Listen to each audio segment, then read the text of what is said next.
အခုတက်ရွယ်တီတော့ဘာမှကြီးကြီးမားမား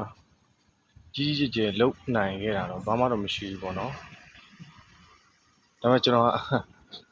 ကြီးကြီးကျယ်ကျယ်တွေတော့ကျွန်တော်ပြောတယ်ဗျဒါပေမဲ့ကျွန်တော်ကြီးကြီးကျယ်ကျယ်ပြောတဲ့အထက်မှာလူတွေကိုလိန်ညာလိန်လေလှည့်ပြားဖို့အတွက်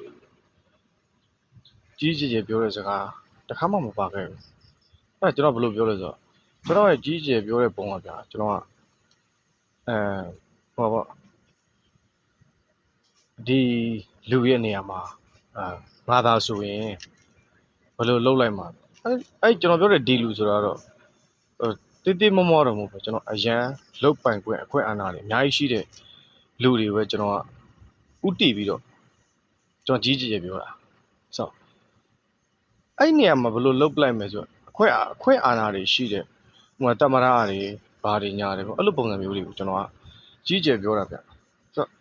အဲ့ဒီရွယ်ချက်မှာကျတော့ကျွန်တော်ကသူ့နေရာမှာငါဆိုရင်လုပ်မယ်ဆိုတာကျွန်တော်ကောင်းတဲ့အရာတွေပဲကျွန်တော်လုပ်ချင်တာလူတွေဒုက္ခပေးဖို့တော့မပါဘူးဆိုတော့ကျွန်တော်ရဲ့ကြီးကျယ်ပြောတဲ့ဟာတွေကကျွန်တော်အပေါင်းအသင်းတွေကပြောတော့မင်းကဟိုကြီးကျယ်ဒီကြီးကျယ်ပေါ့ဒီလိုမျိုးတွေပြောတဲ့ကောင်ဆိုတော့ကြီးကျယ်ပြောဖို့လေစိတ်ကူးထဲမှာလေကောင်းမွန်တဲ့စိတ်ဆန္ဒတွေရှိနေဦးမှာလေနော်မရှိနေဘဲနဲ့ကြီးကျယ်ပြောလို့မရအောင်စိတ်ကူးလေးကလည်းကြီးကျယ်စိတ်ကူးလေးကိုလည်းစိတ်ကူးနိုင်မှရမှာလေနော်